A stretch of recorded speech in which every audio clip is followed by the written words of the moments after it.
Hej. Har du overvejet, hvilke ønsker du har til din begravelse, når du er gået bort?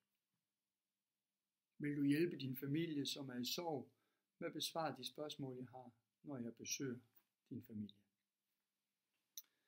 I min sidste vilje kan du skrive alle de vigtige ting ned. Ønsker du en begravelse eller en bisættelse? Skal det være henne fra kirken, eller skal du i kapellet? Har du ønsker til præst? Hvilke salmer vil du gerne have?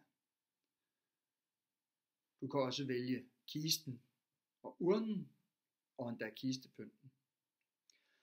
Der er mange andre spørgsmål, du kan besvare i min sidste vilje. Så vil du gerne udfylde min sidste vilje, så kan du få pjecen her fra mig.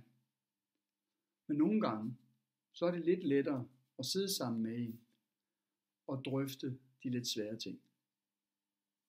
Derfor tilbyder jeg, at jeg kan komme ud til dig, eller du kan komme her på mit kontor, hvor vi i ro og mag får en snak om de ting, du ønsker dig. Og så får det udfyldt. Du får selvfølgelig den udfyldte med hjem, og jeg beholder en kopi. Alt dette er naturligvis gratis. Så ring til mig, og tak fordi du så med. Telefonnummeret, det kommer nu.